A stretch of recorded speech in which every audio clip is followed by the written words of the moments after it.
പ്രാർത്ഥിക്കാം. ഞങ്ങളെ സ്നേഹിക്കുന്ന ഞങ്ങളുടെ നല്ല ദൈവമേ, സ്വർഗീയ പിതാവേ, ഈ രാത്രിയുടെ ശാന്തതയിൽ ഈ വചനകൂടാരത്തിൽ ഞങ്ങൾക്ക് ഒത്തൊരുമിച്ച് ആയിരിക്കാനും മാറ്റമില്ലാത്ത ദൈവവചനത്തിന് കാതോർക്കുവാനും നീ ഞങ്ങൾക്ക് ഒരു അവസരം കൂടെ ഈ പുത്തനാണ്ടിൻ്റെ ആദ്യത്തെ മാസത്തിൽ ഞങ്ങൾക്ക് തന്നുവല്ലോ. കർത്താവേ, വചനം നിൻ്റേതാകുന്നു, ഞങ്ങളും നിൻ്റേതാകുന്നു. വചനം ഞങ്ങൾക്ക് അവിടുന്ന് വിഭാഗിച്ച് ഞങ്ങളോട് നീ ഹൃദ്യമായിട്ട് അവിടെ രൂപയും സംസാരിക്കുകയും ചെയ്യണമേ. യേശുവിൻ്റെ നാമത്തിൽ അപേക്ഷിക്കുന്നു, കൃപയോടെ കേൾക്കണമേ. ആമേൻ. CSI മധ്യ കേരള മഹാ ഇടവകയുടെ തൃതീയ ജൂബിലി സ്മാരക കൺവെൻഷൻ്റെ 59ാം യോഗങ്ങളിൽ ഇവിടെ ദൈവവചനവുമായിട്ട് നിൽപ്പാൻ എനിക്ക് ലഭിച്ച ഈ അവസരം ഒരു വലിയ ഭാഗ്യവും പദവിയുമായിട്ട് ഞാൻ എണ്ണുകയാണ്. അതിന് ഞാൻ ദൈവത്തിന് നന്ദി പറയുന്നു. അഭിവന്ദ്യ മലയിൽ സാബു കോശിച്ചെറിയാൻ തിരുമേനി എന്നെ ഈ ദൗത്യത്തിനായിട്ട് അവിടുന്ന് ക്ഷണിച്ചു. ജേക്കബ് ജോർജ് അച്ഛൻ ആയിട്ടാണ് ഞാൻ ആശയവിനിമയം ഇതിനോട് ബന്ധപ്പെട്ട് 2-3 മാസങ്ങൾക്ക് മുമ്പ് തന്നെ ചെയ്തത്. ഈ കൺവെൻഷൻ്റെ സംഘാടകർ, വേദിയിലും സദസ്സിലും ഉപവിഷ്ടരായിരിക്കുന്ന വൈദിക ശ്രേഷ്ഠർ, മാതാപിതാക്കൾ, യുവജനങ്ങൾ, കുഞ്ഞുങ്ങളെ എല്ലാവർക്കും ക്രിസ്തുവേശുവിലുള്ള സ്നേഹവന്ദനം ഞാൻ ആദ്യമായിട്ട് അറിയിക്കുകയാണ്. എന്നെ ഇവിടെ കൂട്ടിക്കൊണ്ടുവരുവാനായിട്ട് അതിൻ്റെ ലോജിസ്റ്റിക്സിന് എല്ലാം നേതൃത്വം നൽകിയത് ജസ്റ്റിൻ തമ്പി അച്ഛനും ബഹുമാനപ്പെട്ട JP പോൾ അവറുകളുമാണ്. ഞാൻ അവരുടെ അടുത്ത് പറഞ്ഞു, ഞാനൊരു VOP ആണ്, വെരി ഓർഡിനറി പേഴ്സൺ. എന്നാലൊരു VIP ട്രീറ്റ്മെൻറ്റ് നൽകി എറണാകുളത്ത് വന്ന് എന്നെ പിക്കപ്പ് ചെയ്ത് ഇവിടെ കൊണ്ടുവരികയായിരുന്നു. നമ്മൾ ഇന്ന് അധിവസിക്കുന്ന ലോകം വളരെ ടെക്നോളജിക്കലി വളരെ അഡ്വാൻസ്ഡ് ആയിരിക്കുന്ന ഒരു ലോകമാണ്. Information technology, biotechnology, space, aerospace, defence എന്നീ മേഖലകളിൽ ഉണ്ടായിരിക്കുന്ന കുതിച്ചുചാട്ടം സ്വപ്നത്തിൽ പോലും നമുക്ക് വിചാരിക്കാൻ പറ്റാത്ത കാര്യമാണ്. ഇന്നത്തെ ടെക്നോളജിക്കൽ അഡ്വാൻസ്മെൻറ്റ്സ് ഇല്ലുസ്ട്രേറ്റ് ചെയ്യാൻ ഞാൻ സാധാരണ പറയുന്ന ഒരു ഉദാഹരണമുണ്ട്. 100 വർഷങ്ങൾക്കപ്പുറം ഈ കോട്ടയത്ത് പ്രാക്ടീസ് ചെയ്തിരുന്ന ഒരു ഡോക്ടറെ ഇന്നത്തെ ഇവിടുത്തെ കാരിത്താസ് ഹോസ്പിറ്റലിൻ്റെ ഓപ്പറേഷൻ തിയേറ്ററിലേക്ക് കൊണ്ടുവരുവാനായിട്ട് സാധിക്കുമെങ്കിൽ അദ്ദേഹം ആ ഓപ്പറേഷൻ തിയേറ്ററിൽ റെക്കഗ്നൈസ് ചെയ്യാൻ പറ്റുന്ന ഒരു കാര്യം മാത്രമേ ഉള്ളൂ, അത് പേഷ്യൻ്റ് മാത്രമാണ്. അത്രമാത്രം നമ്മൾ അഡ്വാൻസ് ചെയ്ത് കഴിഞ്ഞിരിക്കുന്നു. ഇന്ന് ഇൻഡസ്ട്രി എല്ലാം സ്മാർട്ടായിക്കൊണ്ടിരിക്കുകയാണ്. 4th ഇൻഡസ്ട്രിയൽ റെവല്യൂഷൻ ഇന്ന് നടന്നുകൊണ്ടിരിക്കുന്നു. നമ്മുടെ കുഞ്ഞുങ്ങൾ വളരുന്നത് 3 പ്രധാനപ്പെട്ട ഇൻഫ്ലുവൻസസിൻ്റെ മധ്യത്തിലാണ് എന്ന് ഞാൻ ഓർപ്പിക്കാനായിട്ട് ആഗ്രഹിക്കുകയാണ്. 1 ഈ പറഞ്ഞതായിരിക്കുന്ന ടെക്നോളജി, 2 മീഡിയയാണ്, 3 പ്രത്യേകിച്ച് വിദ്യാഭ്യാസത്തിന് പോകുന്നതായിട്ടുള്ള കുഞ്ഞുങ്ങൾക്ക് യൂണിവേഴ്സിറ്റിയാണ് 3ാമത്തെ പ്രധാനപ്പെട്ടതായിരിക്കുന്ന ഇൻഫ്ലുവൻസ്. ഈ ടെക്നോളജിക്കൽ അഡ്വാൻസ് എല്ലാം നല്ലതാണെങ്കിലും അതിന് ഒരു ഇരുണ്ടതായിരിക്കുന്ന വശമുണ്ട്. IT ഡെത്ത് ഓഫ് ഡിസ്റ്റൻസ്, ദൂരം മരണപ്പെട്ടു. Social media death of privacy, സ്വകാര്യത നഷ്ടപ്പെട്ടു. Robotics death of motor neuron abilities. ChatGPT പോലുള്ളതായിരിക്കുന്ന ടെക്നോളജി കോഗ്നിറ്റീവ് എബിലിറ്റീസ്, ചിന്താശേഷി, വിചിന്തനം ചെയ്യുവാനായിട്ടുള്ള ശേഷിയെ നഷ്ടപ്പെടുത്തിക്കൊണ്ടിരിക്കുകയാണ്. നമ്മളിന്ന് അധിവസിക്കുന്ന ലോകം വളരെ ഫാസ്റ്റായിട്ട് മുന്നോട്ട് പോയിക്കൊണ്ടിരിക്കുകയാണ്. പ്രത്യേകിച്ച് ബോംബെയിൽ നിന്ന് ഞാനിവിടെ വന്നപ്പോൾ എനിക്ക് വളരെ ആശ്വാസം തോന്നി. ബിഷപ്പ് ഹൗസിലേക്ക് പോകാനായിട്ട് എനിക്കൊരു അവസരം ലഭിച്ചു. ആ കുന്നിലെ ശുദ്ധവായു ശ്വസിക്കുക എന്ന് പറയുന്നത് തന്നെ ഒരു വലിയ പ്രിവിലേജായിട്ട് എനിക്ക് തോന്നി. ബാംഗ്ലൂരിൽ IT ഫീൽഡിൽ വർക്ക് ചെയ്തിരുന്നതായിട്ടുള്ള ഒരു പയ്യൻ അവിടെ തിരക്ക് പിടിച്ചതായിരിക്കുന്ന ജീവിതത്തിലേക്ക് ഇടപെട്ടു.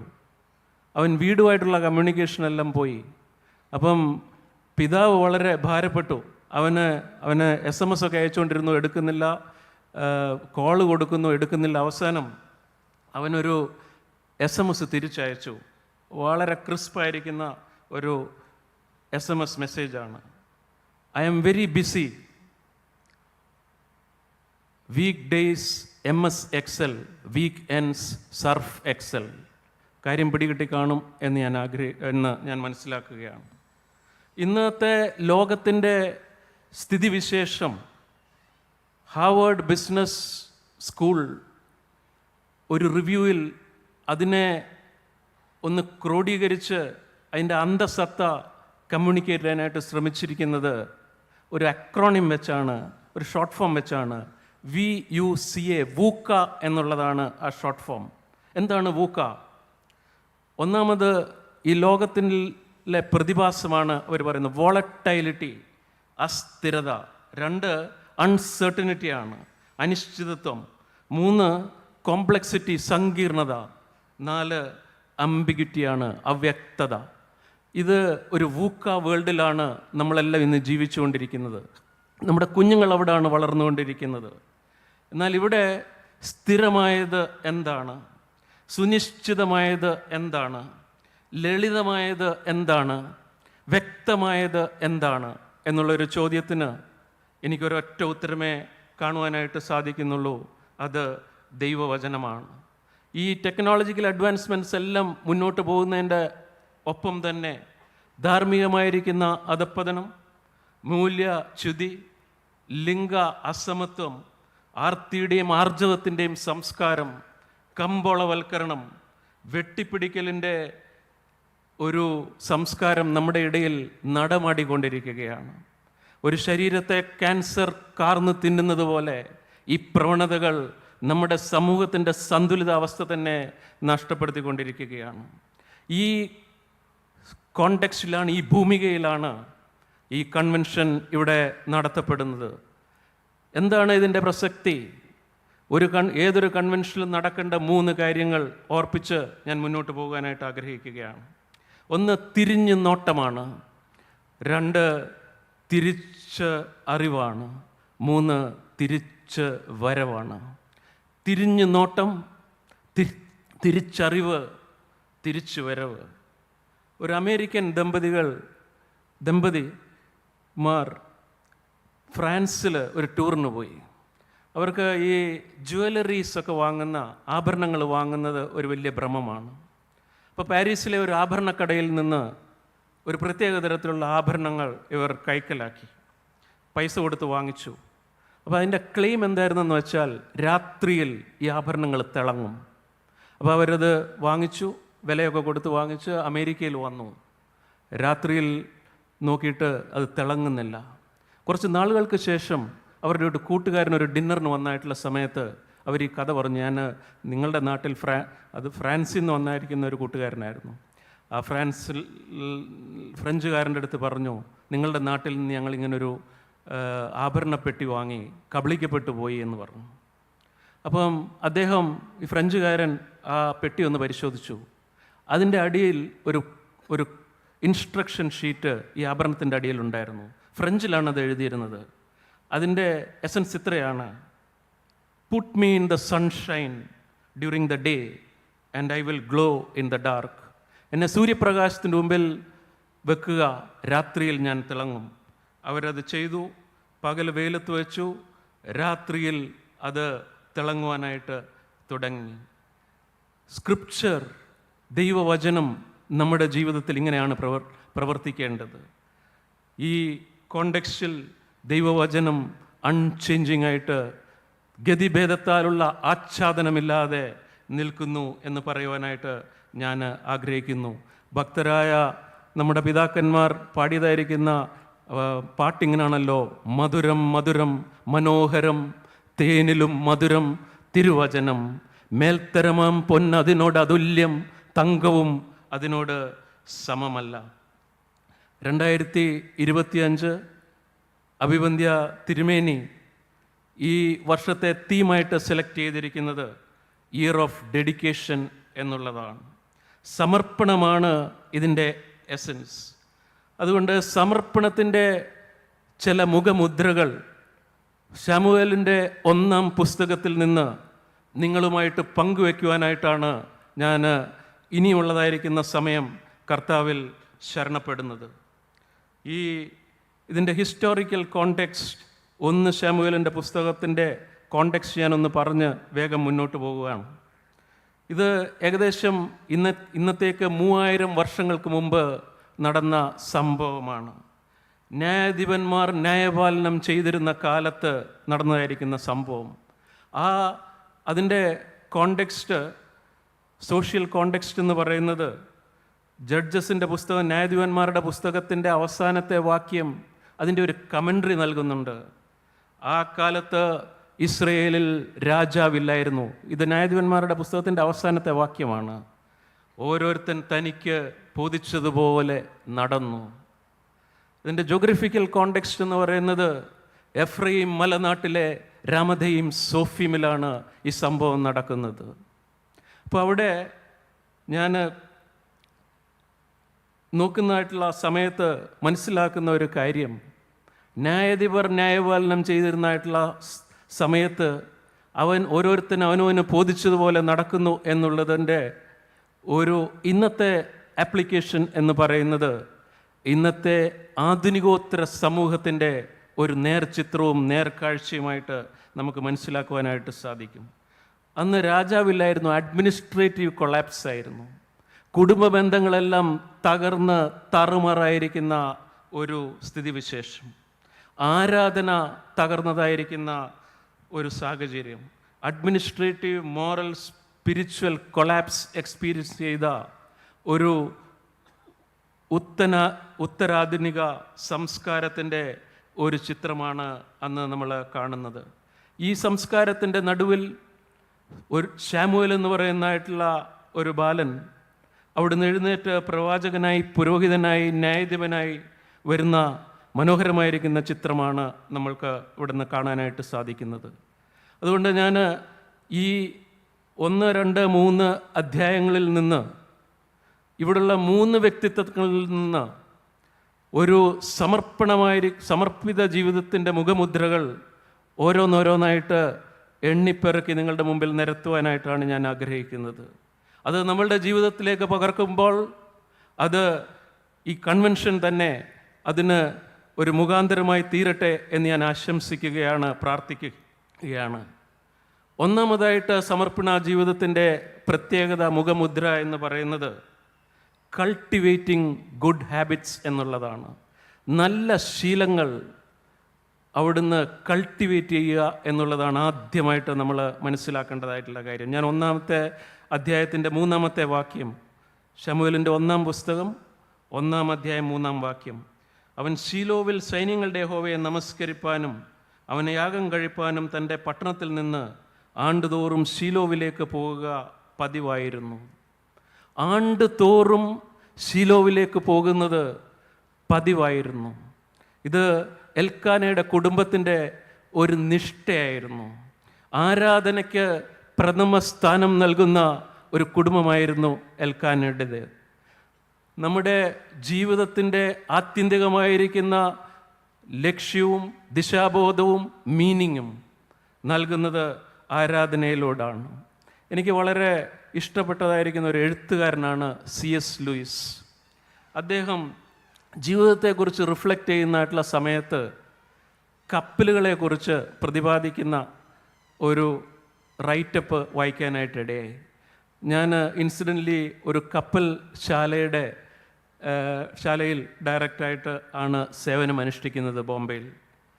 C.S. ലൂയിസ് പറയുന്നത് കപ്പലിനെ സംബന്ധിച്ചോളം ആദ്യത്തെ ഏറ്റവും പ്രധാനപ്പെട്ട ചോദ്യം the ship should float without sinking എന്നുള്ളതാണ്. അതിന് പേഴ്സണൽ എത്തിക്സ് എന്നാണ് പറയുന്നത്. ഈ ഷിപ്പ് വെള്ളത്തിലിട്ട് കഴിയുമ്പോൾ അത് മുങ്ങിത്താഴുവാനായിട്ട് പാടില്ല, അത് ഫ്ലോട്ട് ചെയ്യണം.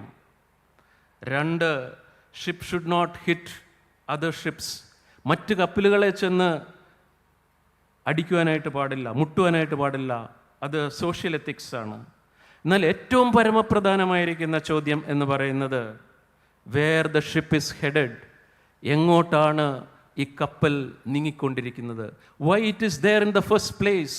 എന്തുകൊണ്ടാണ് ആ കപ്പൽ ആ കടലിൽ കിടക്കുന്നത് എന്നുള്ളത് വളരെ പ്രധാനപ്പെട്ടതായിരിക്കുന്ന ഒരു ചോദ്യമാണ്.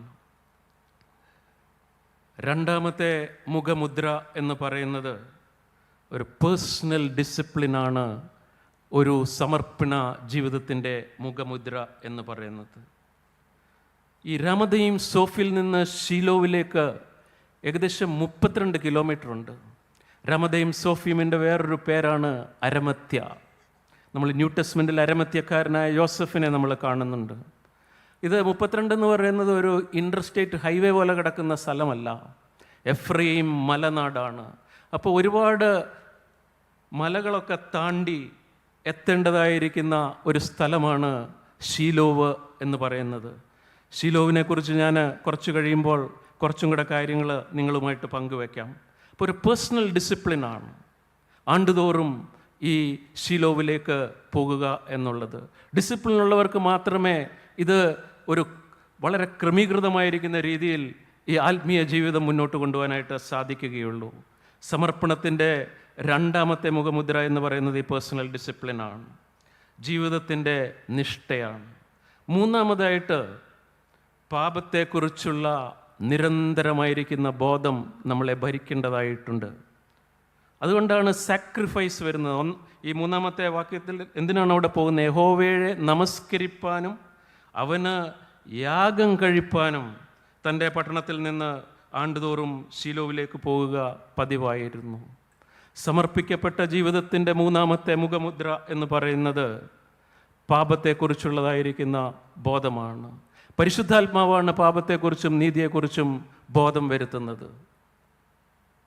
ഒരു IT ഫീൽഡിൽ ജോലി ചെയ്തുകൊണ്ടിരുന്നായിരിക്കുന്ന ദമ്പതികൾ ഒരു 6-7 വർഷം അവരുടെ കുടുംബജീവിതം മുന്നോട്ട് കൊണ്ടുപോയി. എന്നാൽ കുറച്ച് കഴിഞ്ഞപ്പോൾ ഈ വിവാഹ ബന്ധത്തിൽ കല്ലുകടികളൊക്കെ ഉണ്ടായി. കുറച്ച് നാളുകൾക്ക് ശേഷം അവർ ഈ വിവാഹ ബന്ധം വേർപെടുത്തുവാനായിട്ട് തീരുമാനിക്കുകയാണ്. അവർ വാടകയ്ക്ക് ഒരു വീട്ടിലാണ് താമസിച്ചുകൊണ്ടിരുന്നത്, ഒരു ഫ്ലാറ്റിൽ. അതുകൊണ്ട് അവർ ബന്ധം വേർപെടുത്തുവാനായിട്ട് അവരവരുടേതായിരിക്കുന്ന സാധനങ്ങൾ പാക്ക് ചെയ്യാനായിട്ട് 2 ബെഡ്റൂമിൽ കയറി. ഭർത്താവ് ഒരു റൂമിലും ഭാര്യ മറ്റൊരു റൂമിലും. അപ്പോൾ ഭാര്യ അലമാരിയിൽ നിന്നൊക്കെ തുണികളും മറ്റു സാധനങ്ങളുമൊക്കെ ഇങ്ങനെ വലിച്ച് കട്ടിലേറ്റിട്ട് ബാഗിലേക്ക് പാക്ക് ചെയ്യുകയാണ്. എന്നാൽ അത് ചെയ്തുകൊണ്ടിരുന്നതായിട്ടുള്ള സമയത്ത് അലമാരിയുടെ മേലത്തെ തട്ടിൽ നിന്ന് ഒരു ചെറിയ പാക്കറ്റ് താഴോട്ട് വീണു. ആ പാക്കറ്റ് എടുത്തു, തുറന്നു നോക്കിയപ്പോൾ 2 കുഞ്ഞ് ഷൂസാണ്. അവരുടെ അകാലത്തിൽ പൊലിഞ്ഞുപോയ കുഞ്ഞിൻ്റെ ഷൂസ്. ആ ഷൂസ് കയ്യിൽ പിടിച്ചതായിട്ടുള്ള സമയത്ത് ഈ യുവതി പാപബോധം കൊണ്ട് അവർ വല്ലാതെ ഒരു വലിയ ഇമോഷണലായിട്ട് മാറുകയാണ്. അവളുടെ തെറ്റുകൊണ്ടാണ് ഈ വിവാഹബന്ധം ഇതുപോലെ ശിഥിലമായി തീരുന്നതെന്ന് അവൾക്ക് മനസ്സിലായി. അപ്പുറത്ത് തുണി പാക്ക് ചെയ്തിരുന്ന അച്ചാച്ചൻ്റെ അടുത്തേക്ക് ഈ ഷൂസുമായിട്ട് അവൾ ഓടി. തൻ്റെ ഭർത്താവിനെ കെട്ടിപ്പിടിച്ച് കുറ്റം സമ്മതിച്ച് അവർ ഒന്നിച്ച് വീണ്ടും കുടുംബജീവിതം മുന്നോട്ട് നയിക്കുവാനായിട്ട് തീരുമാനിക്കുന്ന മനോഹരമായിരിക്കുന്ന ഒരു ചിത്രം ഞാൻ വായിക്കുവാനായിട്ട് ഇടയായി തീർന്നു. ഞാനത് വായിച്ചായിട്ടുള്ള സമയത്ത് അതിൻ്റെ ഒരു തിയോളജിക്കൽ ആപ്ലിക്കേഷനാണ് എൻ്റെ മനസ്സിലേക്ക് ഓടി വന്നത്. ഒരു കുഞ്ഞിൻ്റെ മരണം അവർക്ക് നിരപ്പിൻ്റെ നിദാനമായിട്ട് തീരുകയാണ്.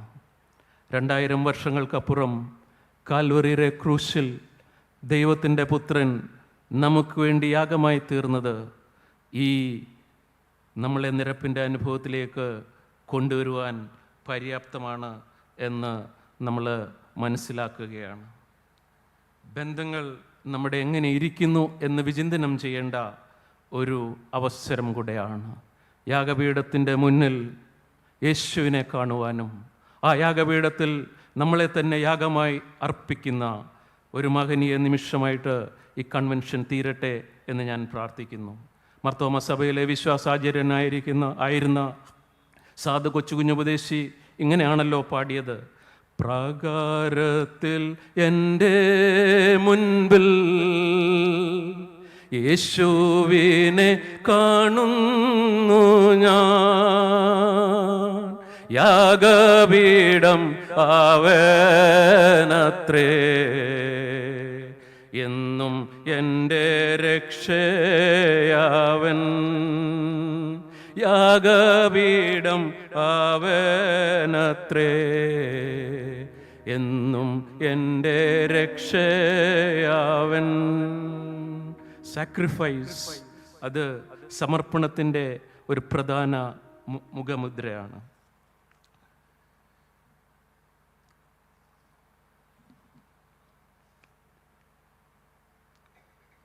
നാലാമത്തെ മുഖമുദ്ര എന്ന് പറയുന്നത് it is concern for others, മറ്റുള്ളവർക്ക് വേണ്ടി ഉള്ള കരുതൽ. നമുക്ക് ഈ കഥ അറിയാവുന്നതുകൊണ്ട് ഞാൻ ആ വേദഭാഗം വായിക്കുന്നില്ല. എങ്കിലും ചുരുക്കമായിട്ടൊന്ന് പറഞ്ഞ് ഞാൻ മുന്നോട്ട് പോകട്ടെ. എൽക്കാനയ്ക്ക് 2 ഭാര്യമാരുണ്ടായിരുന്നു. ഞാൻ ബൈബിൾ ക്ലാസ്സൊക്കെ എടുക്കുമ്പോൾ കുട്ടികൾ ചോദിക്കാറുണ്ട്, ഈ 2 ഭാര്യമാരുടെ ഈ പ്രശ്നം എങ്ങനെ ഒന്ന് പരിഹരിക്കുന്നതെന്ന്. ഞാൻ സമയമില്ലാത്തതുകൊണ്ട് ഞാൻ ജസ്റ്റ് ഒന്ന് ടച്ച് ചെയ്ത് പോവുകയാണ്. അവിടുത്തെ ആ ഓർഡർ വളരെ പ്രധാനപ്പെട്ടതാണ്. ആദ്യത്തെ അവൾക്ക് ഹന്ന എന്നും രണ്ടാമത്തേത് പെനീന എന്നും പേര്. ന്യായാധിപന്മാർ ന്യായപാലനം ചെയ്തിരുന്ന കാലത്താണ്, അവനവന് ബോധിച്ച പോലെ നടക്കുന്ന സമയത്താണിത്. അപ്പോൾ അന്നത്തെ നാട്ടുനടപ്പ് യഹൂദന്മാരുടെ ആദ്യത്തെ ഭാര്യയിൽ കുഞ്ഞുങ്ങളുണ്ടായില്ലെങ്കിൽ അവർക്ക് ഒരു സ്ത്രീയും കൂടെ ഭാര്യയായിട്ട് എടുക്കുവാനായിട്ടുള്ള ഒരു അനുവാദം അവർ കൊടുത്തിരുന്നു. അങ്ങനെയാണ് പെനീന ഈ ചിത്രത്തിലേക്ക് വരുന്നത്. അപ്പോൾ പെനീന ഹന്നയെ വല്ലാതെ ഉപദ്രവിച്ചുകൊണ്ടിരുന്നു, മാനസികമായിട്ട് ഉപദ്രവിച്ചുകൊണ്ടിരുന്നു. ഇന്നത്തെ ഞാനൊരു നാട്ടുഭാഷ ഉപയോഗിക്കുക, എന്നും ചൊറിഞ്ഞുകൊണ്ടിരുന്നു. ഇത് ഇങ്ങനെ കണ്ടിന്യൂ ചെയ്തുകൊണ്ടിരുന്നു. അപ്പം ഇവിടെ എൽക്കാന എന്ന് പറയുന്ന ഭർത്താവ് ഹന്നെ ആശ്വസിപ്പിക്കുന്ന ഒരു ചിത്രമാണ് ഇവിടെ കാണുന്നത്. 8-ാമത്തെ വാക്യത്തിൽ അവളുടെ ഭർത്താവായ എൽക്കാന അവളോട്, ഹന്നെ, നീ എന്തിന് കരയുന്നു? എന്തിന് പട്ടിണി കിടക്കുന്നു? നീ വ്യസനിക്കുന്നത് എന്ത്? ഞാൻ നിനക്ക് 10 പുത്രന്മാരെക്കാൾ നന്നല്ലയോ എന്ന് പറഞ്ഞു. സ്നേഹത്തിൻ്റെ ഭാഷയിൽ ആ ഹന്നയുമായിട്ട് ഇടപെടുന്ന ഒരു ചിത്രമാണ് കാണുന്നത്. പെനീനയെ സംബന്ധിച്ചോളം ഇന്നത്തെ ഭാഷയിൽ പറഞ്ഞാൽ ഒരു ടോക്സിക് പേഴ്സണാലിറ്റിയാണ്, ഒരു വാക്കിംഗ് വോൾക്കാനോ ആണ്, ചലിക്കുന്ന അഗ്നിപർവ്വതമാണ് പെനീന. അവിടെ എൽക്കാനയുടെ സ്വാന്തനിപ്പിക്കുന്നതായിരിക്കുന്ന ഈ വാക്കുകൾ ഹന്നയെ അവിടുന്ന് എൻകറേജ് ചെയ്യുന്നതായിട്ട്, കരുതലിൻ്റേതായിരിക്കുന്ന ഒരു ലാംഗ്വേജ്. ഗാരി ചാപ്മാൻ എന്ന് പറയുന്നതായിട്ടുള്ള മനുഷ്യൻ 5 ലവ് ലാംഗ്വേജസ് എന്ന് പറഞ്ഞൊരു പുസ്തകം എഴുതിയിട്ടുണ്ട്. അതിലെ 5 സ്നേഹത്തിൻ്റെ ഭാഷകളിൽ ഒന്ന് വേർഡ്സ് ഓഫ് അഫർമേഷനാണ്. കരുതലിൻ്റേതായിരിക്കുന്ന വാക്കുകൾ അവിടുന്ന് നമ്മുടെ ബന്ധങ്ങളിൽ വരേണ്ടതായിരിക്കുന്നതിൻ്റെ ആവശ്യകത ഇത് വീണ്ടും വീണ്ടും നമ്മളെ ഓർപ്പിക്കുകയാണ്. ഞാൻ എൻ്റെ ഓഫീസിൽ HOD-കൾക്കൊക്കെ ഒരു മീറ്റിംഗ് ഇടയ്ക്ക് നടത്താറുണ്ട്. അപ്പോൾ ഞാൻ ഒരു മീറ്റിങ്ങിൽ ഈയിടെ പറഞ്ഞു, നമ്മളെല്ലാം രാവിലെ ഫെയർ ആൻഡ് ലവ്ലി ക്രീം തേച്ചിട്ട് വേണം വരാൻ. അപ്പോൾ അതിൻ്റെ അകത്ത് ഒരാൾ ചോദിച്ചു, സാറേ, ഈ ഫെയർ ആൻഡ് ലവ്ലി കമ്പനി വല്ല കമ്മീഷനും തരുന്നുണ്ടോ എന്ന് ചോദിച്ചു. അപ്പോൾ ഞാൻ പറഞ്ഞു, ഞാൻ വേറൊരു ക്രീമിൻ്റെ കാര്യമാണ് ഈ പറയുന്നതെന്ന് പറഞ്ഞു. Fair in our dealings and lovely in our conversations. നമ്മുടെ ഇടപാടുകളിൽ സത്യസന്ധതയും നമ്മുടെ സംഭാഷണങ്ങളിൽ സ്നേഹോഷ്മളതയും കാണിക്കുവാൻ ഒരു വലിയ കർത്തവ്യം സമർപ്പിതനായിരിക്കുന്ന ഒരു വ്യക്തിക്കുണ്ട് എന്ന് നമ്മൾ മനസ്സിലാക്കുന്നു. വെറുപ്പിൻ്റെയും വിദ്വേഷത്തിൻ്റെയും വൈരാഗ്യത്തിൻ്റെയും ചന്തയിൽ സ്നേഹത്തിൻ്റെ പെട്ടിക്കട തുടങ്ങുന്ന ഒരു അനുഭവമാണ് എൽക്കാന അവിടുന്ന് നടത്തുന്നത്. അടുത്തതായിട്ട് ഒരു സമർപ്പിത ജീവിതത്തിൻ്റെ മുഖമുദ്ര എന്ന് പറയുന്നത് holding the word of God in high regard.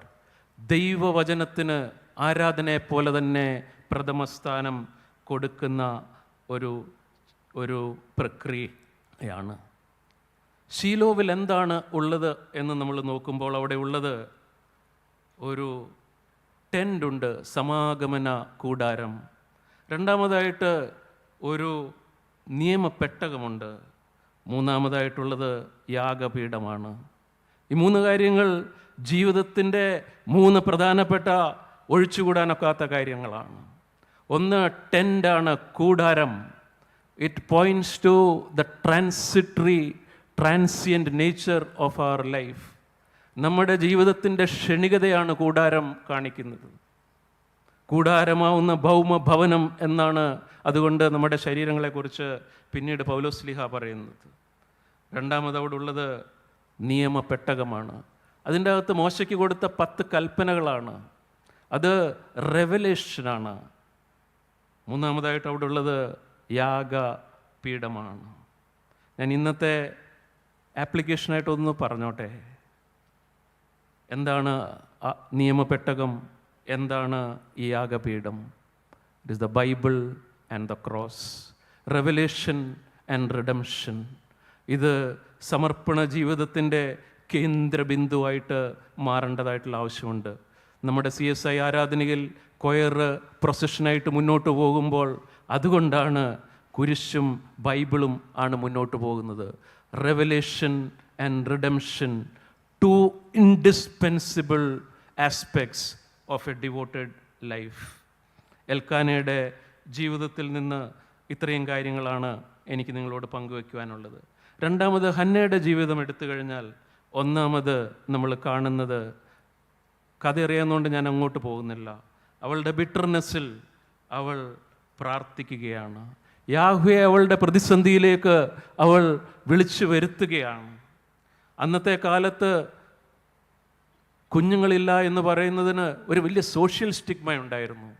യഹൂദ റബിയുടെ അടുത്ത് ചോദിച്ചാൽ ഒരു വിവാഹിതയായ യുവതിക്ക് കുഞ്ഞുങ്ങളില്ല എന്ന് പറഞ്ഞാൽ ദൈവത്തിൻ്റെ ജഡ്ജ്മെൻ്റാണ്, ദൈവത്തിൻ്റെ കേസാണ് എന്ന് യഹൂദ റബി പറയും. എന്നാൽ ഇതൊരു പേഴ്സണൽ ക്രൈസിസ് മാത്രമായിരുന്നില്ല, ഇതൊരു നാഷണൽ ക്രൈസിസും കൂടെ ആയിരുന്നു.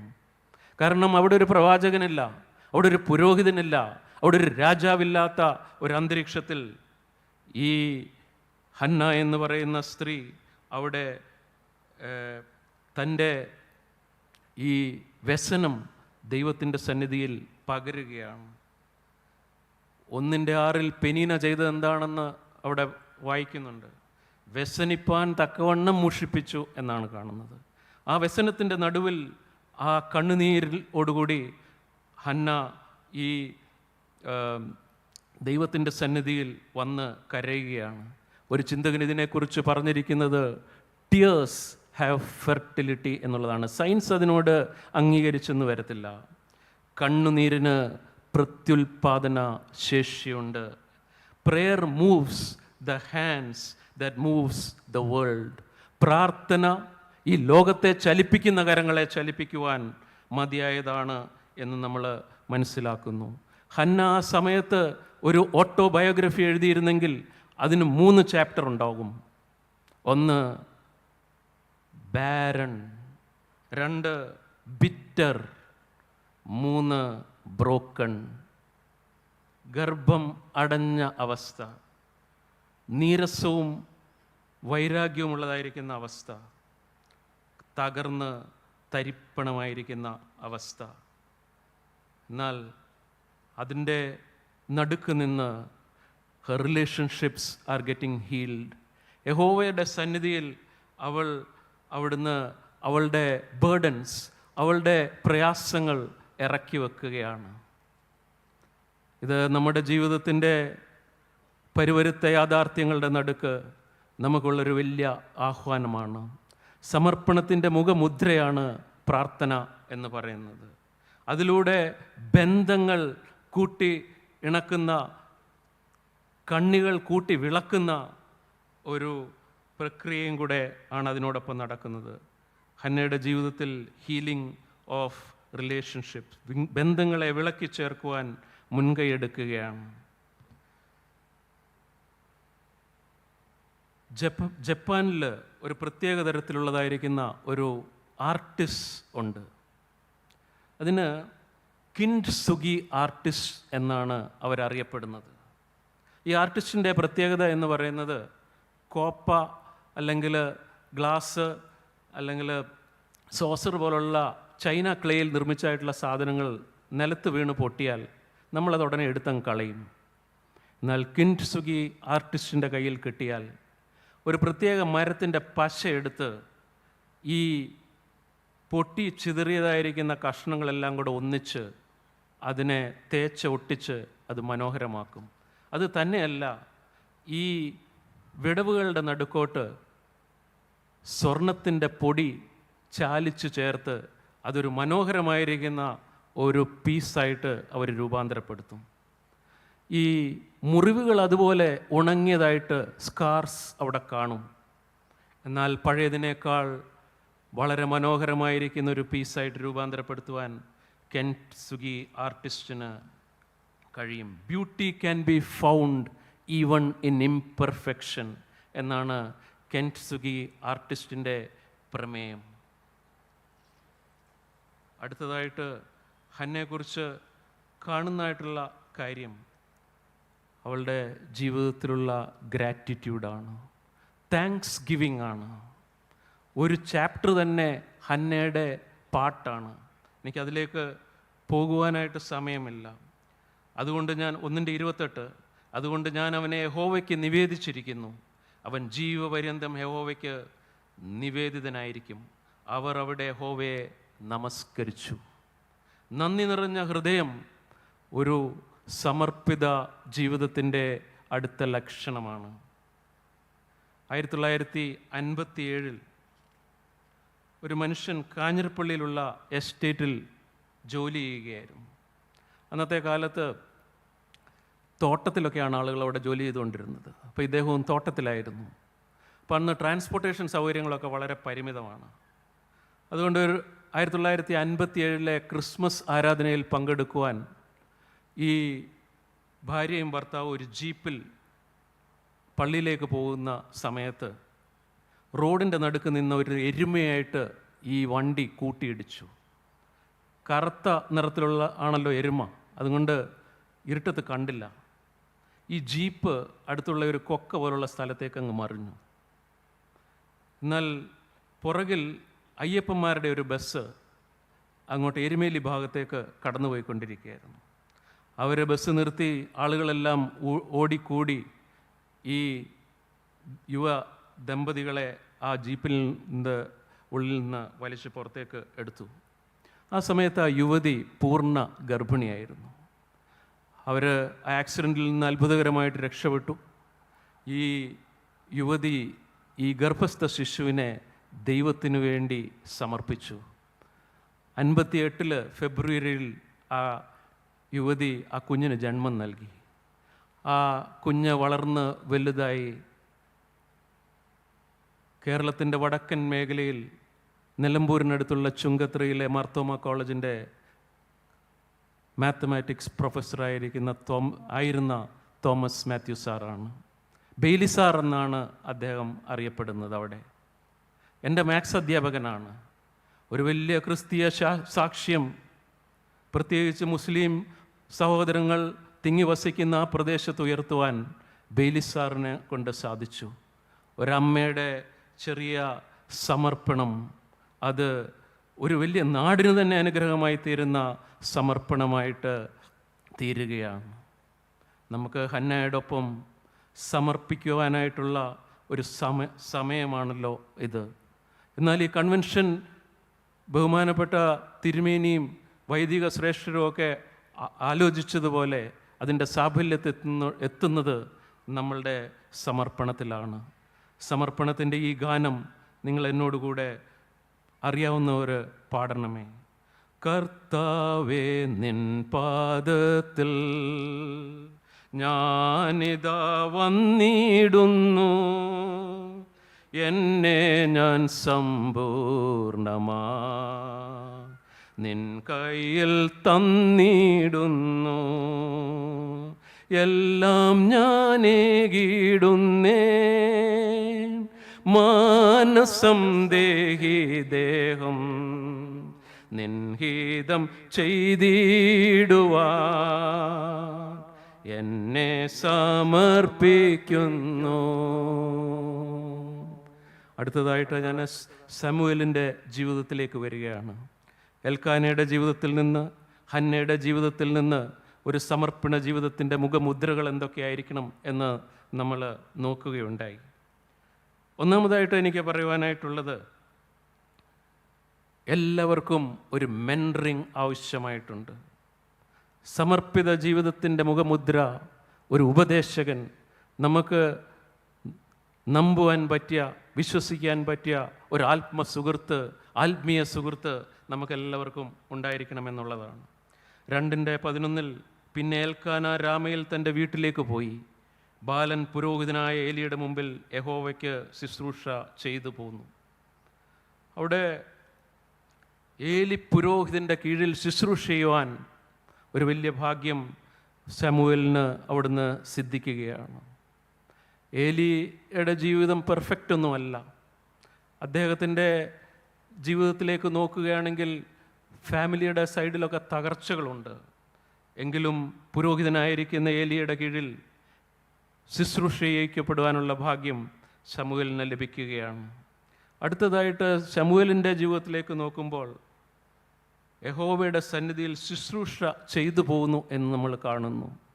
വില്ലിങ് ഫോർ സർവീസ്, റെസ്പോൺസിബിലിറ്റി എടുക്കുവാൻ, ഉത്തരവാദിത്തങ്ങൾ എടുക്കുവാൻ, ശുശ്രൂഷ ചെയ്യുവാൻ ശമൂവേൽ സർവദാ സന്നദ്ധനാണ് എന്ന് നമ്മൾ മനസ്സിലാക്കുന്നു.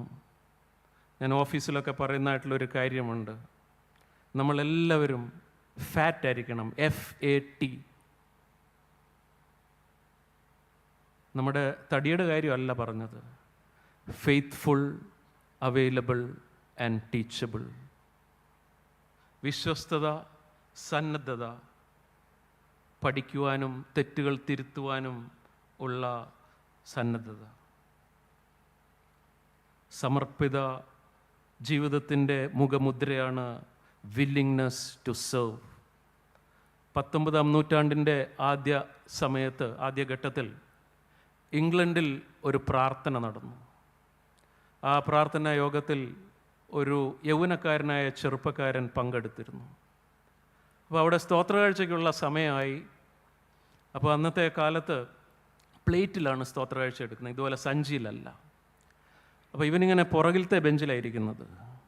അപ്പോൾ ഈ പ്ലേറ്റ് ഇങ്ങനെ മുന്നിലൂടെ ഇങ്ങനെ പാസ് ചെയ്ത് വന്നപ്പോഴത്തേക്ക് വലിയ ടെൻഷനായത് മറ്റൊന്നും കൊണ്ടുമല്ല, അവൻ സാമ്പത്തികമായി വളരെ താന്ന ഒരു കുടുംബത്തിൽ നിന്ന് വന്നിരുന്നത് കൊണ്ട് ഈ സ്തോത്രകാഴ്ച താലത്തിലിടുവാൻ അവൻ്റെ പോക്കറ്റിൽ ഒന്നും ഉണ്ടായിരുന്നില്ല. അതുകൊണ്ട് ഇതൊരു വല്ലാത്ത എംബരാസ്മെൻ്റ് ആകുമല്ലോ, ഈ താലം വരുമ്പോൾ അതിൻ്റെ അകത്ത് ഇടാനൊന്നുമില്ലാതെ അത് പാസ് ചെയ്യണമല്ലോ എന്നോർത്ത് അവൻ ഇങ്ങനെ വ്യാകുലപ്പെട്ടുകൊണ്ടിരുന്നു. പെട്ടെന്ന് ഈ പ്ലേറ്റ് വന്നായിട്ടുള്ള സമയത്ത് പെട്ടെന്ന് അവൻ്റെ മനസ്സിലേക്ക് ഒരു ചിന്ത വന്നു. അവൻ ആ പ്ലേറ്റ് വന്നപ്പോഴത്തേക്ക് ആ പ്ലേറ്റ് കൊണ്ടുവന്ന ആളുടെ കയ്യിൽ നിന്ന് വാങ്ങി നിലത്തോട്ട് വെച്ച് അതിലേക്ക് അങ്ങ് കയറി ഒരു 5 സെക്കൻഡ് നിന്നതിന് ശേഷം പ്ലേറ്റ് തിരിച്ചു കൊടുത്തു. താൻ തന്നെ സമ്പൂർണമായി ആ രാത്രിയിൽ അവിടെ സമർപ്പിച്ചു. ഈ കൊച്ചു വലുതായി. പിന്നീട് ഇന്ത്യയിലേക്ക് ആരെങ്കിലും പോരണമോ എന്നുള്ളൊരു ആഹ്വാനമുണ്ടായി. ഞാൻ കഥ വളരെ ചുരുക്കി പറയട്ടെ. ഈ കൗമാരപ്രായമായ ബാലൻ പിന്നീട് ആലപ്പുഴയിൽ കപ്പലിറങ്ങി. ജാതികളാൽ നിബിഡമായിരിക്കുന്ന തോലശ്ശേരിയിൽ വന്ന് തൻ്റെ ജീവിതം പ്രേക്ഷിത പ്രവർത്തനത്തിനു വേണ്ടി ഒഴിഞ്ഞുവെച്ച ജോൺ ഹോക്സ്വർത്ത് ആ ബാലൻ. ഒരു ചെറിയ സമർപ്പണം ചരിത്രത്തിൽ വലിയ അലയൊലികളാണ് സൃഷ്ടിക്കുവാനായിട്ട് സാധിക്കുന്നത്. അടുത്തതായിട്ട് സമയമില്ലാത്തതുകൊണ്ട് ഞാൻ മുന്നോട്ട് പോവുകയാണ്. സാമുവേലിനെ സംബന്ധിച്ചോളം അടുത്ത കാര്യമെന്ന് പറയുന്നത് അവൻ്റെ ഐഡൻറ്റിറ്റി അവൻ കാത്തു സൂക്ഷിച്ചു എന്നുള്ളതാണ്. വ്യക്തിത്വം പ്രിസർവ് ചെയ്തു എന്നുള്ളതാണ്. 2:19 ഒന്ന് വായിക്കുന്നു. അവൻ്റെ അമ്മ ആണ്ടുതോറും ഒരു ചെറിയ അങ്കി ഉണ്ടാക്കി തൻ്റെ ഭർത്താവിനോടുകൂടെ വർഷാന്തരയാഗം കഴിപ്പാൻ വരുമ്പോൾ അവന് കൊണ്ടുവന്ന് കൊടുക്കും. അപ്പം ശമൂവേൽ ശീലോവിലാണ്. ഹന്ന രമദയും സോഫീമിലാണ്. വർഷാന്തരയാഗം കഴിക്കുവാൻ ആണ്ടുതോറും പോകുമ്പോൾ ഈ ബാലിനു വേണ്ടി എഫോദ് ആണത്. ഈ അങ്കി എന്ന് പറയുന്ന എഫോദാണ്. അത് മഹാപുരോഹിതൻ ധരിക്കുന്ന ഒരു വസ്ത്രത്തിൻ്റെ വൺ ഓഫ് ദ പീസസ് ആണ്. അത് അവൻ്റെ ഐഡൻറ്റിറ്റിയെ സൂചിപ്പിക്കുന്ന ഒരു സംഗതിയാണ്. എന്താണ് ഈ എഫോദിൻ്റെ പ്രത്യേകത? ഞാനൊരു ആപ്ലിക്കേഷൻ ഒന്ന് പറഞ്ഞോട്ടെ. വീട്ടിൽ നിന്ന് ഹോസ്റ്റലിൽ മാറി താമസിക്കുന്ന ഒരു കുഞ്ഞിൻ്റെ പൊസിഷനിലാണ് സാമുവേൽ. എന്താ കാര്യമെന്നറിയണ്ടേ? കാര്യം ശീലോവിൽ തന്നെയുണ്ട്. ഞാൻ 3 വാക്യങ്ങൾ പെട്ടെന്ന് വായിച്ച് എൻ്റെ പ്രസംഗം അവസാനിപ്പിക്കാനുണ്ടല്ലോ. എന്നാൽ ഏലിയുടെ പുത്രന്മാർ നീചന്മാരും യഹോവയെയും ഓർക്കാത്തവരുമായിരുന്നു. 2:17 ഇങ്ങനെ ആ യൗവനക്കാർ യഹോവയുടെ വഴിപാട് നിന്ദിച്ചതുകൊണ്ട് അവരുടെ പാപം യഹോവയുടെ സന്നിധിയിൽ ഏറ്റവും വലുതായിരുന്നു.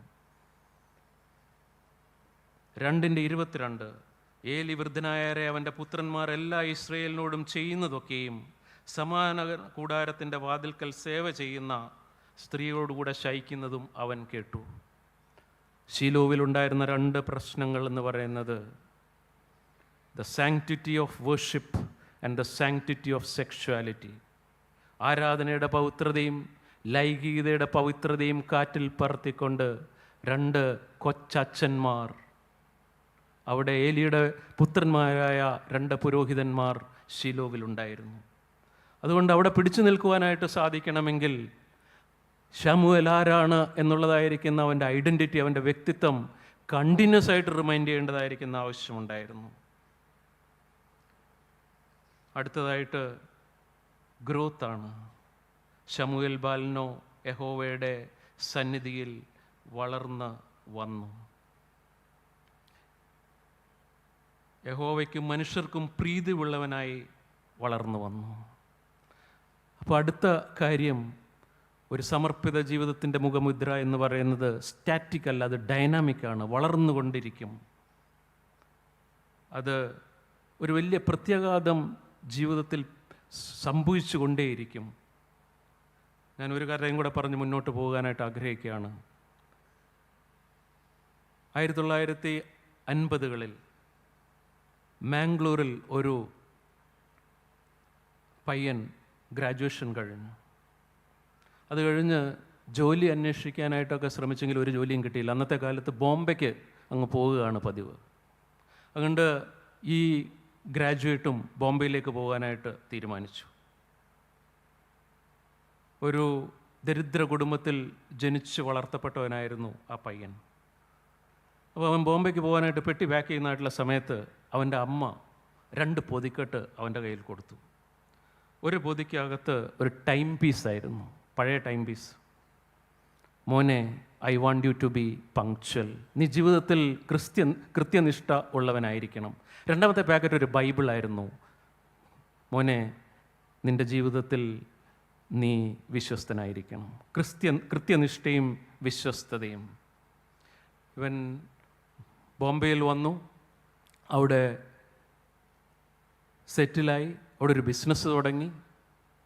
ആ ബിസിനസ് ഒരു വലിയ ബിസിനസ്സായിട്ട് പിൽക്കാലത്ത് വളർന്നു. CNI സഭയുടെ ലീഡർഷിപ്പിനൊക്കെ ഒരുപാട് അഹോരാത്രം പ്രയത്നിച്ച DP മെൽവിലിൻ്റെ കഥയാണ്. ഇന്ന് ഞങ്ങൾ അംഗമായിരിക്കുന്ന സാൻബാഡ സഭയുടെ അവിടുത്തെ പ്ലാക്കിൽ നോക്കുകയാണെങ്കിൽ DP മെൽവിൽ എന്നുള്ള പേര് അവിടെ കുറിച്ചിട്ടിരിക്കുന്നതായിട്ട് കാണാം. ദൈവം നമ്മളെ മെനഞ്ഞുകൊണ്ടിരിക്കുകയാണ്. ഞാൻ കോളേജ് വിദ്യാർത്ഥിയായിരുന്ന സമയത്ത് പഠിച്ചതായിട്ടുള്ള ഒരു കോറസ് ഉണ്ട്. മനോഹരമായിരിക്കുന്ന ഒരു കോറസാണ് അത് ഇംഗ്ലീഷിൽ. അത് അവൻ നമ്മിൽ ക്രിയ ചെയ്തുകൊണ്ടിരിക്കുന്നു. എന്തിനു വേണ്ടിയാണെന്നറിയാമോ? ദൈവം എന്നെക്കുറിച്ച് ആഗ്രഹിക്കുന്നതായി തീരുവാൻ അവൻ എന്നെ ലിറ്റിൽ ബൈ ലിറ്റിൽ ഇങ്ങനെ ഡേ ബൈ ഡേ എന്നെ ഇങ്ങനെ കരുപ്പിടിപ്പിച്ചുകൊണ്ടിരിക്കുകയാണ്. അവൻ ഒരാഴ്ച കൊണ്ട് ഈ കാണുന്നതായിട്ടുള്ള പ്രപഞ്ചത്തെ സൃഷ്ടിക്കാനായിട്ട് സാധിക്കുമെങ്കിൽ എത്രമാത്രം ക്ഷമ ഉള്ളവനായിരിക്കണം അവൻ. നമ്മളെയെല്ലാം നമ്മുടെ ജീവിതത്തിൽ കരുപ്പിടിപ്പിക്കുന്ന, നമ്മളിൽ വർക്ക് ചെയ്യുന്ന, നമ്മളിൽ ക്രിയ ചെയ്യുന്ന ഒരു ദൈവത്തിൻ്റെ ചിത്രമാണ് ആ കോറസിലൂടെ നമുക്ക് ലഭിക്കുന്നത്. സമർപ്പണ ജീവിതത്തിൽ നമ്മൾ അറിഞ്ഞിരിക്കേണ്ടതായിരിക്കുന്ന ഒരു കാര്യം, ദൈവം നമ്മളിൽ ക്രിയ ചെയ്തുകൊണ്ടിരിക്കുകയാണ്. അങ്ങനെയാണ് ഈ ഗ്രോത്ത് സംഭവിക്കുന്നത് എന്നുള്ളതാണ്. ആ കോറസ് ഇപ്രകാരമാണ്: he still working on me to make me what I ought to be. It took him just a week to make the moon and the stars, heaven and the earth and Jupiter and Mars. How loving and patient he must be. He is still working on me. ഞാൻ ഒരു കാര്യം കൂടെ പറഞ്ഞ് എൻ്റെ പ്രസംഗം conclude ചെയ്യാനായിട്ട് ആഗ്രഹിക്കുകയാണ്. അവസാനമായിട്ട് ഒരു സമർപ്പണ ജീവിതത്തിൻ്റെ മുഖമുദ്ര എന്ന് പറയുന്നത് പ്രത്യാശ ആണ് എന്നുള്ളത് നമ്മൾ മനസ്സിലാക്കിയാണ്. ഹന്നയുടെ പാട്ടിൽ ഇപ്രകാരം ഒരു വാക്യമുണ്ട്, 2:6. യഹോവ കൊല്ലുകയും ജീവിപ്പിക്കുകയും ചെയ്യുന്നു, പാതാളത്തിൽ ഇറക്കുകയും ഉദ്ധരിക്കുകയും ചെയ്യുന്നു. ആത്യന്തികമായിട്ട് സമർപ്പണ ജീവിതം അത് വലിയ പ്രത്യാശ നിർഭരമായിരിക്കുന്ന ഒരു ജീവിതമാണ്. അത് നമ്മുടെ മരണത്തിനപ്പുറത്തേക്ക് നീങ്ങുന്നതായിട്ടുള്ള ഒരു ജീവിതമാണ്. നമ്മുടെ പ്രത്യാശ എന്ന് പറയുന്നത് ഈ ലോകത്തോടുകൂടി തീരുന്നതല്ല. കർത്താവിൻ്റെ രണ്ടാമത്തെ വരവിൽ നമ്മുടെ ഈ ഭൗമികമായിരിക്കുന്ന ഈ ശരീരം രൂപാന്തരപ്പെടും എന്നുള്ള വലിയ ഒരു ഗ്ലോറിയസ് ആയിരിക്കുന്ന ഹോപ്പാണ് നമുക്ക് ഉള്ളത്. 5 മിനിറ്റും കൂടെ ഉണ്ടല്ലോ, ഞാൻ ഒരു കഥയും കൂടെ പറയാം. കഥയൊക്കെ പറയുന്നത് എന്തിനാണെന്ന് വെച്ചാൽ നിങ്ങളൊക്കെ ഉറങ്ങാതിരിക്കാനാണ്. ഇനിയിപ്പോൾ ഉറങ്ങിയിട്ട് കാര്യവുമില്ല, തീരാൻ പോവാം. മധ്യ കേരള മഹാ ഇടവകയിലുള്ളതായിരിക്കുന്ന ഒരു പട്ടക്കാരൻ ഹൗസ് വിസിറ്റിങ്ങിനായിട്ട് കടന്നുപോയി. അപ്പം കുറേ നാളുകൾക്ക് മുമ്പാണ്. ഇപ്പം ഓട്ടോറിക്ഷയിലാണ് പോകുന്നതും വരുന്നതും ഒക്കെ. അങ്ങോട്ട് പോകുമ്പോൾ ഓട്ടോ പിടിക്കും, പല വീടുകളിലായിട്ട് ഓട്ടോ പിടിച്ച് അവസാനത്തെ വീട്ടിൽ നിന്ന് ഓട്ടോ പിടിച്ച് അങ്ങോട്ട് വരും. അപ്പോൾ ഇങ്ങനെ അവസാനത്തെ ഹൗസ് വിസിറ്റും കഴിഞ്ഞ് രാത്രിയായി ഒരു ഓട്ടോ പിടിച്ച് പാസനേജിലേക്ക് വരികയാണ്. പാസനേജിലേക്ക് വരുന്നതായിട്ടുള്ള സമയത്ത് പാസനേജ് എത്തുന്നതിനൊരു 1/2 കിലോമീറ്റർ മുമ്പ് അങ്ങോട്ട് പോകാനുള്ള ഒരു വഴി മുഴുവൻ പൊളിച്ചിട്ടിരിക്കുകയാണ്. പോയപ്പോൾ ഇല്ലായിരുന്നു, പോയപ്പം റോഡ് നന്നായിട്ടുണ്ടായിരുന്നു, അത് കഴിഞ്ഞിട്ട് പൊളിച്ചതാണ്. PWD men at work take deviation എന്ന് പറഞ്ഞാണ്. അതുകൊണ്ട് ഓട്ടോക്കാരൻ്റെ അടുത്ത് പറഞ്ഞു, നീ യു ടേൺ എടുത്ത് ഒന്ന് തിരിച്ചു വിടാൻ പറഞ്ഞു. കുറച്ച് കഴിഞ്ഞപ്പോൾ ഒരു ഗേറ്റ് കണ്ടു, അതിൻ്റെ അകത്തോട്ട് കയറാൻ പറഞ്ഞു. രാത്രിയാണ്, രാത്രി കുറച്ച് ലേറ്റായി. അപ്പോൾ ഇത് കയറി കഴിഞ്ഞപ്പോഴത്തേക്ക് ഹൈന്ദവ സഹോദരനായിരിക്കുന്ന ഓട്ടോക്കാരന് മനസ്സിലായി ഇതൊരു സിമെട്രി ആണെന്ന് മനസ്സിലായി.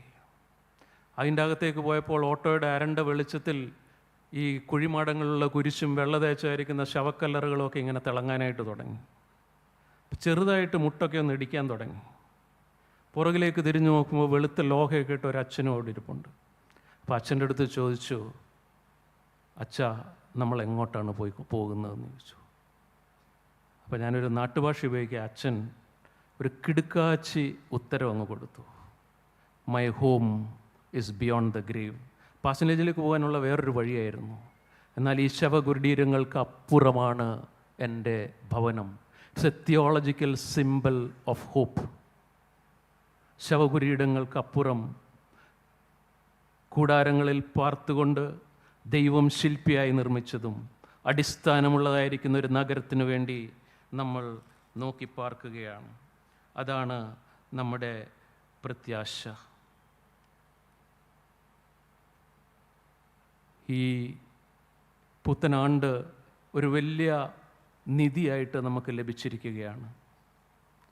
60ാമത് യോഗങ്ങൾക്ക് നമ്മളിവിടെ എത്ര പേര് കാണും എന്ന് ഒരു ഗ്യാരൻറ്റിയുമില്ല. 2 ദിവസം മുമ്പ് ബിൽ ഗേറ്റ്സ് SARS-19 പാൻഡമിക് പോലെ ഒരു പാൻഡമിക് കൂടെ വരാൻ പോകുന്നു എന്ന് അദ്ദേഹത്തിൻ്റെ ഒരു പ്രഡിക്ഷനുണ്ട്. എനിക്കറിഞ്ഞുകൂടാതെ എത്രമാത്രം ശരിയാണ് എന്നുള്ളത്. ഞാൻ പറഞ്ഞതുപോലെ ഒരു വൂക്ക വേൾഡിലാണ് നമ്മൾ താമസിക്കുന്നത്, നമ്മൾ ജീവിക്കുന്നത്. എന്നാൽ ഇതിൻ്റെ നടുക്ക് ഈ സമർപ്പണ ജീവിതത്തിൻ്റെ അലയൊലികൾ അവിടുന്ന് 3 ലെവലിലേക്കാണ് ഇവിടുന്ന് പിന്നീട് ശമൂവേലിൻ്റെ ജീവിതം പരിശോധിക്കുമ്പോൾ നമ്മൾ കാണുന്നത്. ഒന്ന്, ശമൂവേൽ ഒരു പ്രവാചകനായി, ഒരു ന്യായാധിപനായി ആ ഇസ്രയേലിലൊക്കെയും അവിടുന്ന് ഭരിക്കുന്നതായിട്ട് നമ്മൾ കാണുന്നു. അത് തന്നെയല്ല, അത് കഴിഞ്ഞ് ഒരു പ്രത്യേക രാജാവിനെ അവൻ അഭിഷേകം ചെയ്യുകയാണ്. അത് ദാവീദാണ്. ആ ദാവീദിൻ്റെ സന്തതിയായിട്ടാണ് പിന്നീട് യേശു ക്രിസ്തു അവിടുന്ന് ജനിക്കുന്നത്. ഈ ഹന്നയുടെ പാട്ടിൽ നിന്നാണ് കന്യമറിയാമിൻ്റെ പാട്ട് എന്ന് പറയുന്ന മാഗ്നിഫിക്കറ്റ് അവിടുന്ന് മറിയ എടുത്തു ചൊല്ലുന്നത്. ഒരു സമർപ്പണത്തിൻ്റെ അലയൊലികൾ നമ്മുടെ വ്യക്തിപരമായ ജീവിതത്തിൽ നിന്ന് ഉടമ്പടി സമൂഹത്തിലേക്കും അത് കഴിഞ്ഞ് ദൈവത്തിൻ്റെ രക്ഷണ്യ പദ്ധതിയായ ചരിത്രത്തിലേക്കും നീങ്ങുന്നതായിട്ടുള്ള ഒരു ചിത്രമാണ് കാണുന്നത്. ഒരു കല്ല് ഒരു കുളത്തിലിടുമ്പോൾ ആ ഇടുന്ന സ്ഥലത്ത് ആദ്യം ഇളകിയിട്ട് അതിൻ്റെ റിപ്പിൾസ് പിന്നീട് ആ കുളം മുഴുവൻ വ്യാപിക്കുന്നത് പോലെ ഒരു കൊച്ചു സമർപ്പണം അവിടുന്ന് അതിൻ്റെ അലയൊലികൾ ചരിത്രത്തിൽ നീങ്ങുന്നു എന്ന് നമ്മൾ മനസ്സിലാക്കണം. അതുകൊണ്ട് ഇവിടെ ഇരിക്കുന്ന എല്ലാവരോടും എനിക്ക് പറയാനായിട്ടുള്ളത്, എന്നോടും പറയാനായിട്ടുള്ളത്, ഈ 2025 സമർപ്പണത്തിൻ്റെ ഒരാണ്ടായിട്ട് തീരട്ടെ. ഇത് കണ്ടിന്യൂസ് ആയിട്ട് നടക്കേണ്ടതായിട്ടുള്ള കാര്യമാണ്. എൽക്കാനയുടെ ജീവിതത്തിൽ, ഹന്നയുടെ ജീവിതത്തിൽ, ശമൂവേലിൻ്റെ ജീവിതത്തിൽ ഇതെല്ലാം യാഥാർത്ഥ്യമായി എന്നുള്ളത് നമ്മൾക്ക് ഒരു വലിയ പ്രത്യാശ നൽകുന്ന കാര്യമാണ്. ഞാൻ ജീവിതത്തിൻ്റെ സമർപ്പിത ജീവിതത്തിൻ്റെ വിവിധ വശങ്ങളെക്കുറിച്ചാണല്ലോ ഞാനിവിടെ പറഞ്ഞത്. അത് നമ്മുടെ ജീവിതത്തിൽ പ്രാവർത്തികമാക്കുവാൻ, നമ്മുടെ പ്രവർത്തന മേഖലകളിൽ അത് ഒരു വലിയ ചാലകശക്തിയായി തീരുവാൻ ദൈവം അവിടുന്ന് സഹായിക്കട്ടെ. നമ്മുടെ കണ്ണുകളെ അടയ്ക്കാം, പ്രാർത്ഥിക്കാം. ഇന്നു നീ ഒരിക്കൽ കൂടി ദൈവവേളി കേട്ടല്ലോ, രക്ഷിതാവു സ്നേഹത്തോടെ കാത്തിരിക്കുന്നുണ്ടല്ലോ.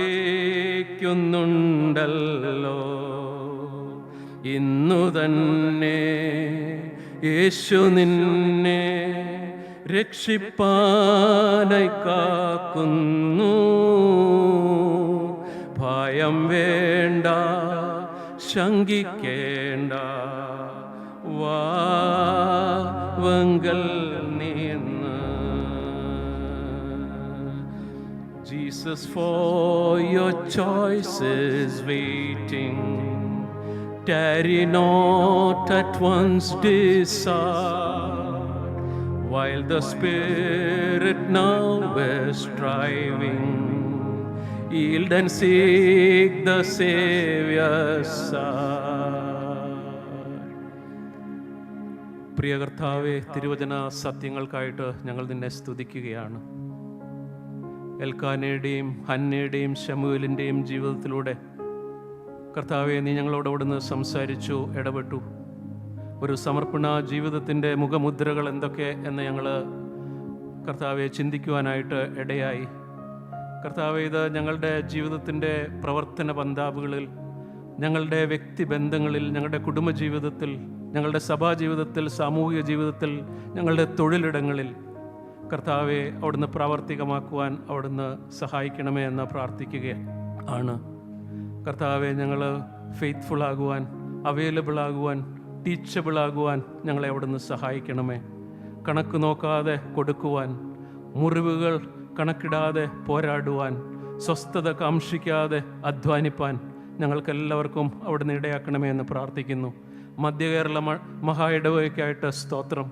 ഈ ഡയസിസിൻ്റെ ഭാരിച്ച ഉത്തരവാദിത്തങ്ങൾ ചുമലിലേറ്റുന്നതായിട്ടുള്ള അഭിവന്ദ്യനായിരിക്കുന്ന തിരുമേനിയുടെ ജീവിതത്തിനായിട്ട് സ്തോത്രം.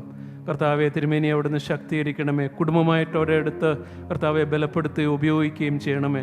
ഇവിടെ കടന്നു വന്നിരിക്കുന്നതായിട്ടുള്ള എല്ലാ പ്രിയപ്പെട്ടവരെയും വൈദിക ശ്രേഷ്ഠരെയും മാതാപിതാക്കളെയും കുഞ്ഞുങ്ങളെയും ഒക്കെ അനുഗ്രഹിച്ചാട്ടെ.